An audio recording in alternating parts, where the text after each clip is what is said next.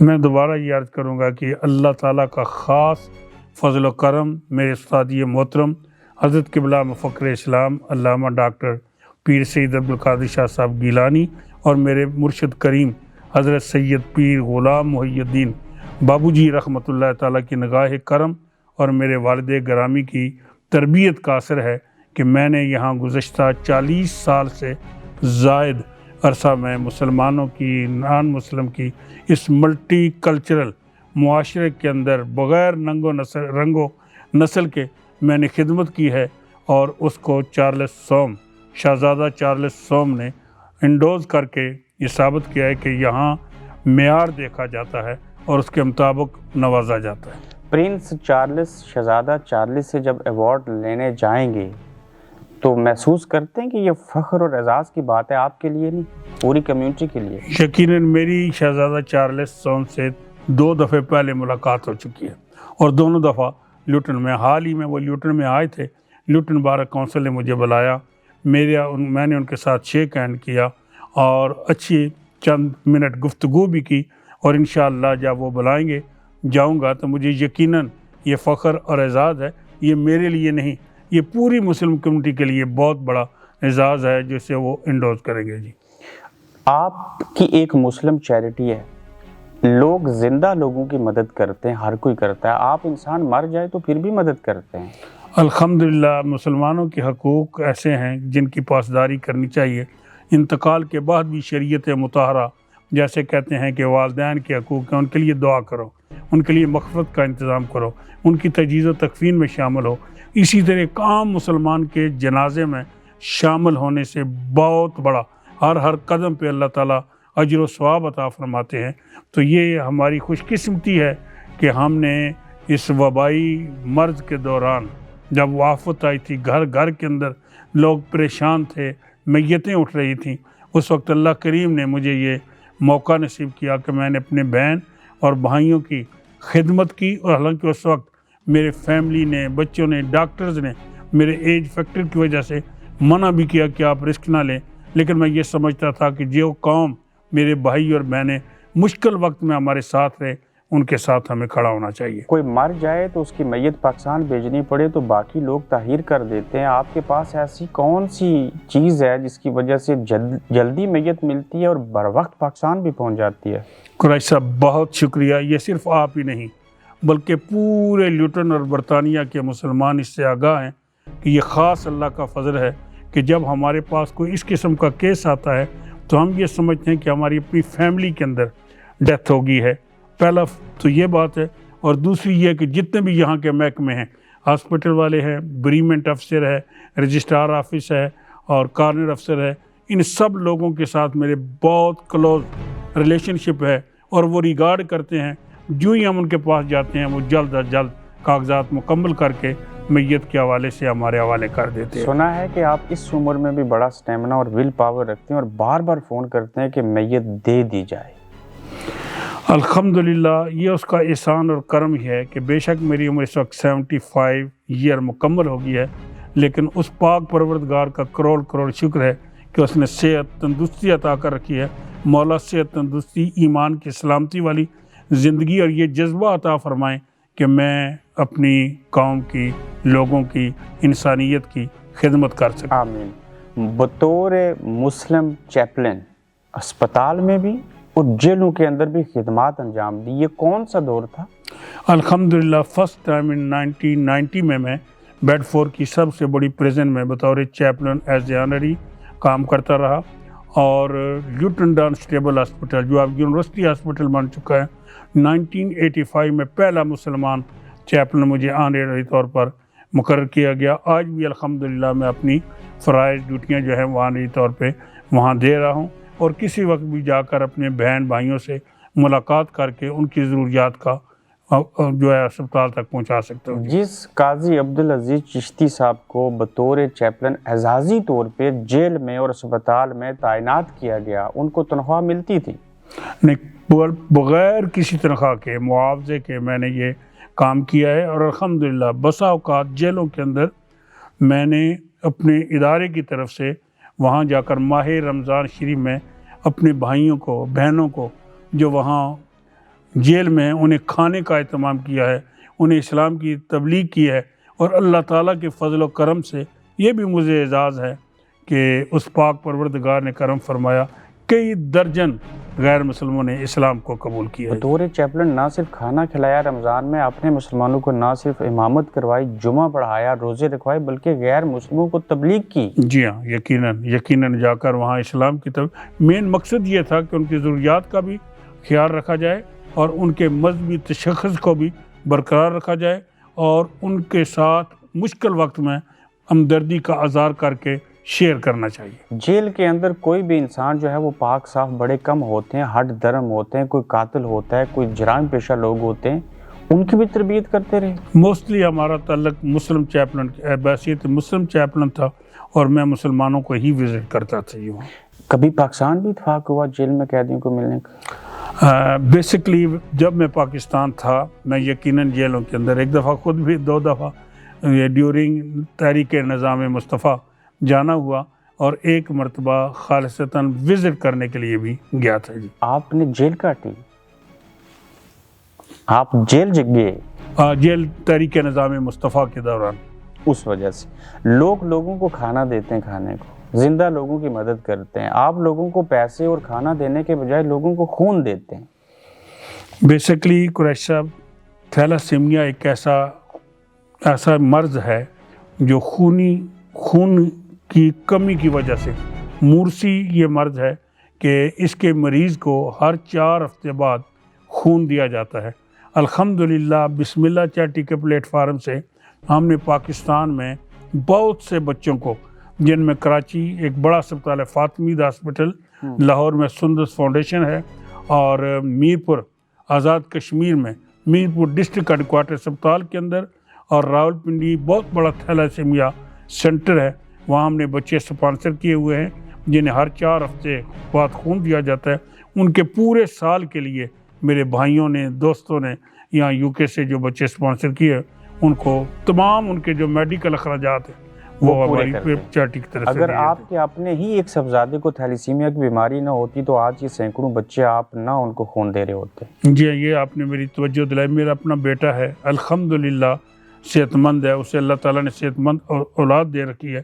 میری ایک نواسی ہے، اسے بھی ان کو یہ تھیلاسیمیا کی بیماری کی وجہ سے گھر کے اندر احساس پیدا ہوا کہ جب کوئی تھیلاسیمیا کا مریض ہوتا ہے تو صرف مریض ہی نہیں بلکہ پورا خاندان متاثر ہوتا ہے، اور اس کو مد نظر رکھتے ہوئے، کیونکہ یہاں انگلینڈ کے اندر ہر قسم کا علاج سہولیات میسر ہیں، پاکستان کے اندر یہ بہت مشکل ترین وقت ہے، اور سوائے یہاں بھی اور پاکستان بھی اس بیماری کا علاج بون میرو ہے، اور جو بہت کاسٹلی ہے۔ بہت کاسٹلی ہے۔ مرکزی جماعت اہل سنت UK اوورسیز ٹرسٹ کے ساتھ کیا تعلق ہے آپ کا؟ الحمدللہ میں 1978 میں آیا، تو 1979 میں ہی ہماری جماعت کے مرکزی سرپرست اعلیٰ حضرت قبلہ علامہ ڈاکٹر سید عبدالقادر شاہ گیلانی صاحب نے اس کی بنیاد رکھی جماعت کی، اور مجھے اس میں پہلا ممبر شامل ہونے کی حیثیت سے حاصل ہے، اور میں تقریباً 20 سال ریگولر